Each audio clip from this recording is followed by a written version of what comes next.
Good morning, guys. Welcome back. We're to the channel. In today's video, we're going to be working on the 6.0. The 6.0 is just on the other side of this wall. But I was out here untaping some stuff, and UPS just ran. So I ordered a block heater for the truck. Kind of see if that would help us out any. And we're going to get that installed, because here in a bit I'm going to have to go drop off this stuff to a buddy of mine. So super happy with these, by the way. Some Opar stuff, but color matched powder, which is pretty cool. But nonetheless, let's get in here. I've already unboxed the block heater. It's sitting in the front seat of the truck. We still have to figure out our glow plug issue, but like I said, we're gonna get this block heater cord installed and get it plugged in and see how it works, because it is cold here in the state of Arkansas. Let's see. So my other phone here says that it is 18 degrees currently, and it is 12 o'clock in the afternoon. So that's kind of that. But like I said, I'm gonna finish getting this stuff all untaped, get some pictures of it and whatnot, and this stuff will be ready to go to my buddy. But let's get the truck all put together, get it plugged in, let it sit for a little bit, and hopefully when we take this stuff to him, we'll see if it starts any better. All right, y'all, so we've already got the plug down in here. I gotta zip tie it to some stuff up here, but got it in there. So you can see right there, plug it in. This one comes with a lock nut, so thread that on there just so it doesn't fall out. We got it routed where the factory ones are. I went to a local dealer last night, kind of looked up under one of these. This truck didn't come with one. This is a Southern truck. It didn't come with one. So we got it routed along where the factory one runs. And like I said, got to zip tie it up here, get it, where it's good here, and then we'll be good. So I don't think I'm going to be able to use this at the moment, because I got a bunch of stuff to do today, and it's supposed to snow later today. And tomorrow, I think they're calling for like 8 to 10 inches. So we will definitely plug this thing in tonight, but I don't think we're going to use it at the moment. So anyway, I got to get this thing started. So that'll be fun. I got to go get the battery charger, get the blue truck, and like I said, we'll get this thing started, and we'll talk a little bit more about kind of this whole thing. All right, y'all. So, maybe zoom in on the white truck down here in my 300. As you can see, we got the block heater put on kind of right perfectly in time. I'm going to start the truck after I last filmed, and the starter gave it up. So we also had to throw a 6.7 starter on this thing, and literally not even 30 minutes after we got the starter on and got this thing started up, down come the snow. And well, we overnight got like 9 inches of snow.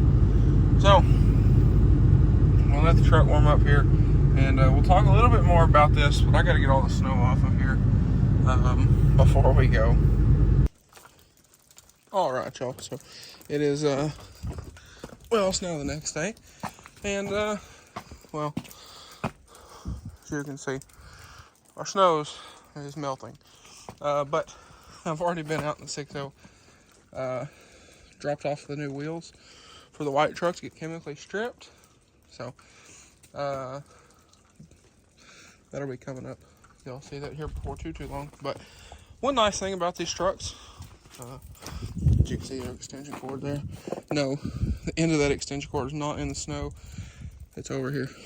But the nice thing about these trucks and block heaters, and well, most diesel trucks nowadays is they come with a block heater in the motor. They just don't have a cord. So makes this relatively simple. So that's kind of that.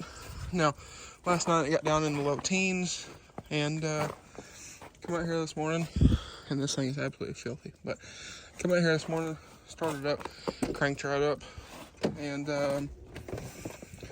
the coolant temp was like 102 degrees or something like that. So it's definitely was a nice investment, and pretty good timing for us here. So anyway, I'm about to go pick up a few tools and whatnot. This year, well, let me get in the truck real quick and we'll talk a little more. But anyway, like I was saying, and y'all are propped up kind of vicariously on my gauge cluster, so hopefully y'all don't fall over. But hang on, I'll actually show y'all. So you can kind of see there. But nonetheless, this year, that stuff's falling off the tree and hitting the top of the truck. This year, I am working on reinvesting, kind of heavily, if you will, into a lot of stuff. So y'all know we're working on the new powder coat oven. I've spent a lot of money on that the last week or so. Today is the 11th. So like I said, over the past week, 2 weeks, spent a lot of money on that and a bunch of other stuff that we have coming up. So that's something to kind of look forward to. Now, I do have a guy coming out with a dump truck. He was supposed to have been out Thursday. Today's Saturday. I believe it was Thursday. But being as it was cold, his dump truck was froze up, which is not a big deal. So when the ground dries up a little bit and he can get his dump truck over here, I'm bringing in a few loads, I think, of shale to build this up over here, kind of start getting everything leveled out. And we're working on getting a new shop built. So one thing is my current office is not at all big enough for what I'm really currently doing. So it's kind of grown into the kitchen of the house and whatnot. So working on, like I said, I'm working on getting everything ready to build the shop. And then with the shop, that's going to open up new equipment. Now, how this pertains to the channel is with doing that, it's going to open up some space here, which was, having the bigger powder coat oven. Because for the time being, that's all still going to stay here. But like I said, we're working on building a new shop right over here. So I'm working on sizing, getting quotes, concrete, all that kind of thing.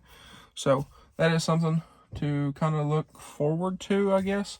And how that pertains to the channel is that's going to open up a lot of different opportunities to do more, if you will. So we'll have another space where I can film. This is going to be big enough. I'm hoping to be able to fit 3 vehicles. It will be large enough with no equipment in it to probably fit 4 or 5, maybe more. I don't know. But the equipment that I'm looking at is going to take up a lot of floor space. So one of the pieces of equipment I'm looking at is essentially like 6 foot by 12 foot.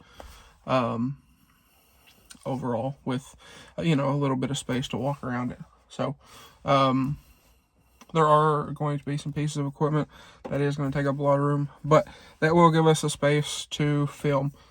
And we'll be able to have lots of lights, and it'll be really nice for y'all. So, that is that. When that is built, we're going to pull the 6.7 in, the Illumi-Duty, and start ripping that thing apart. So, and really, here within the next month or so, it's going to go in the shop we already have, and we're going to pull the motor out of it, get it out and out of the way. I got to build a stand for that, but we're going to get it out, you know, get it out. That way we don't have to worry about it sitting in the weather and that kind of thing. We do have it tarped, but you know what I mean. So, we're going to do that. And then, like I said, when the new shop is built, that truck is going in, and it's going in the back corner. Where I can put it up on stands and completely blow the thing apart, because I'm planning on doing a powder coated frame, powder coated axles, and everything else. I want to do everything on that truck here in-house, except for the frame. I don't have enough room to build an oven big enough to do the frame. And the company that I use for sandblasting currently has a big enough oven, so I need to talk to them. I need to get some measurements, nail down a color, and all that kind of thing. Now, when we hit 5,000 subscribers, 5,000, we're not far from 5,000. Let me look, and I will tell y'all what we're at currently. But when I hit 5,000, I'm going to do a color reveal for the body and the accent color, so the suspension and all that kind of thing. So, if we look here, we're currently, I don't know if y'all can see that, we're currently at 4523. So, we're not too far from 5,000. So, if y'all can get me to 5,000, we'll do a color reveal on everything if that's something y'all want to do. It's going to be bright. It's going to be very bright. Now, when I do the color reveal, I'm not going to tell y'all what color is going to be what. Y'all will have to just stay tuned for that. But one color will be for the body, one color will be for pretty much the frame down, and then a bunch of stuff on the motor and all that kind of thing. So, anyway, that's kind of that. But, guys, there's a little update for y'all. So, anyway, if y'all want to check out a block heater, I will leave a link in the description to Tasca parts. They typically have the best OEM Ford pricing. And I believe I've priced stuff for GM stuff as well. I don't remember that correctly. Or I don't remember that 100%. But they do typically have really good prices. You might call and cross-reference to your local dealer or somebody like that. But anyway, like I said, I will leave a link if y'all want to check out a block heater for your truck. But, guys, that is going to be a wrap for this one. So, I'm going to go pick up some more new tools and whatnot while those wheels are getting done. He said they should be done in a couple hours. So, we'll pick those up, and that will probably be, maybe not the next video. It'll be in the next few videos. So, anyway, thank y'all for watching. If y'all enjoyed today's video or found it helpful, please drop a like and comment down below. Smash that subscribe button. Thanks for watching, guys, and I hope everybody has a great day.